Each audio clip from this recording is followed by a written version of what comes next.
the great stuff that they've gone out and done, because they are really revolutionary in the way they do stuff. So Mads Bonde is going to come now and talk about Labster and tell you what they do. It's one of the coolest companies that we have in Denmark at the moment. But once he has done that, he is also going to share something brand new, a new reveal and a surprise of something that no one else knows. So even though it's going to pitch first, I thought we should give him a bit of an energy welcome. Do you agree? So I think apart from us clapping, let's get a little bit of build-up anticipation. Here we go. Mads Bonde from Labster. Thank you. Thank you. Fantastic. It's amazing to stand here today. I'm also almost closing the scene. And I was introduced. My name is Mads Bonde. I founded Labster with TechBBQ. And what we do is online virtual science education. I'm going to start off by taking you through why have we done that, why is that important, a bit of our journey, and then end up with a very exciting announcement. So one of the things that we saw, that I experienced at my studies, and I'm sure that a lot of you have experienced something similar, is that science education currently is boring. A lot of people perceive it as boring, and unfortunately, looking at the statistics, it's the same. And one of the things that's interesting is, in the United States, 60% of students who start a science degree, they actually end up dropping out or leaving for other studies. So any company with a churn rate or dropout rate like that would go out of business pretty fast, but this happened like tens of years in the education business. One of the other things is, looking globally, we have very few students who actually have access to quality education. So even here in Denmark, in the US, where we are spending so much money on education, we have massive challenges. Of course, nothing compared to this. And that's the majority of kids out there. There's no way we can get these people up to a level where we need them to be without using technology in a very, very good way. So one of the things we did, it's being shown in this video in a few moments, is that we designed a virtual laboratory, which was the starting point, and then we expanded from there to create an entire virtual world. And hopefully we'll see it in the video from the tech guys in a few seconds. Perfect. So basically on a computer, and now also in virtual reality, you can go in on any device, and then you can actually experiment, and you can be in this virtual world that's completely optimized for learning. In the background, there runs mathematical algorithms designed with MIT, Imperial College, and others to make it real and to have students having completely different experiences, even if they're sitting next to each other. So what we see is students, they use it at home, they use it in the class as well, and they can also do things and zoom in, do things they cannot do in the real world. So basically here, they in the real world, this just looks like water. Here they see cancer cells dividing molecules. They can really experience what is going on in the science.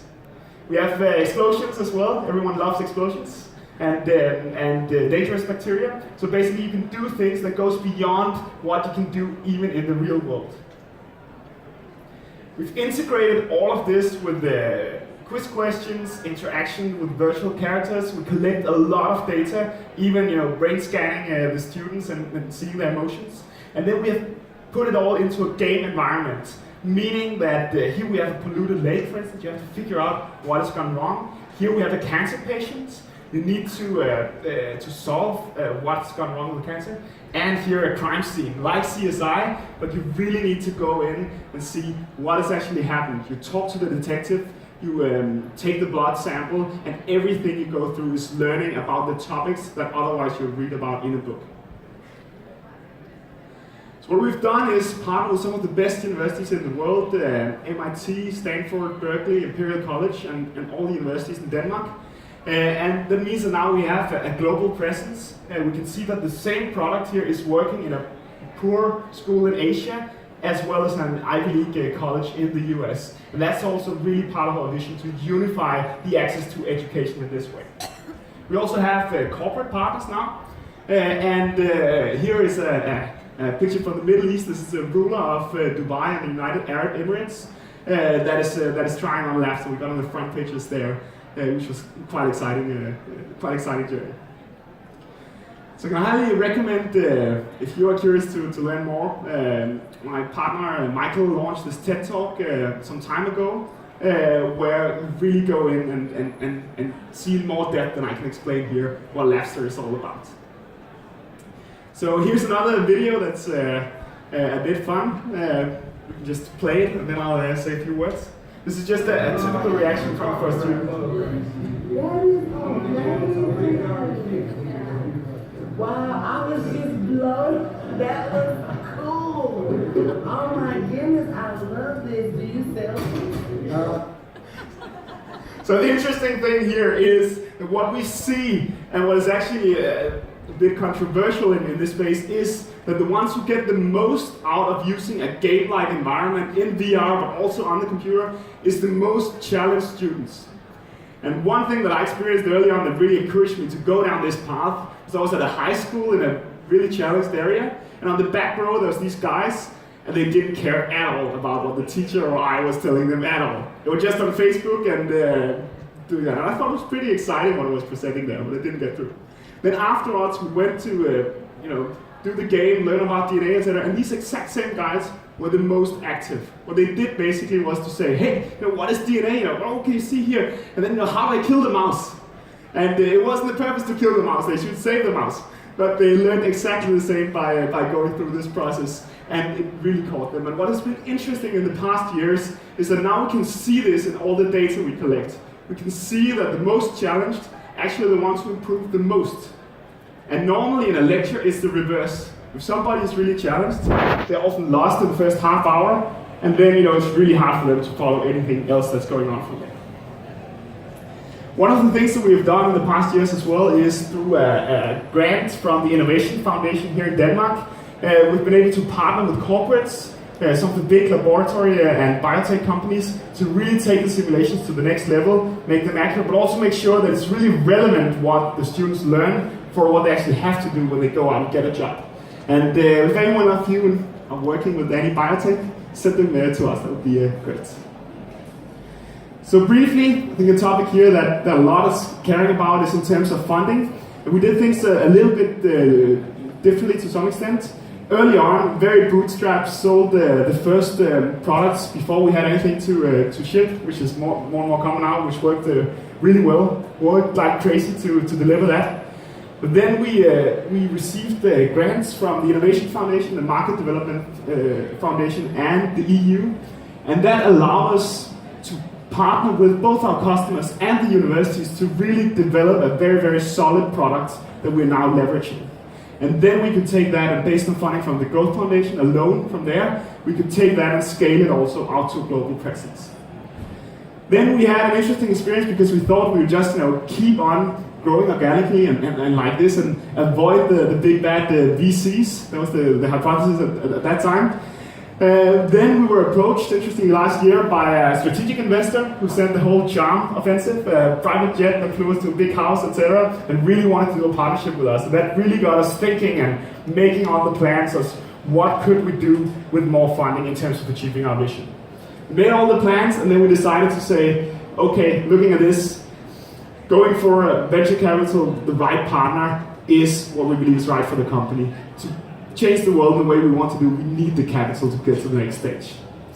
We went to the US, San Francisco, 2 days, had 15 meetings, quite intense with David Helgeson and Mikkel, who's here today as well. And then we got 5 term sheets in 6 weeks, and we're really ready to move ahead. It was quite exciting. So that's also where I would lead up to the big announcement, a little bit hinted here, that we have just signed for $10 million investment in Labster from Bonde Capital, from Northzone, and from David Helgeson. I hope it's okay I created the logo here. Thank you.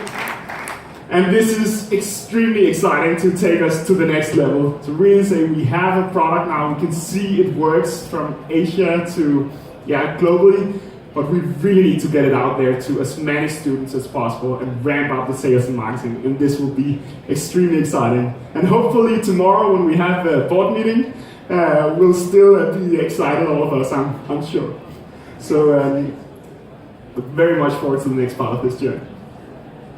So based on that, I hope that you will all tell yourself and your friends that Labster is hiring. We're really excited to expand to both here in Denmark and globally. So please go and have a look if you want to join Labster or have somebody you know who would be interested in that.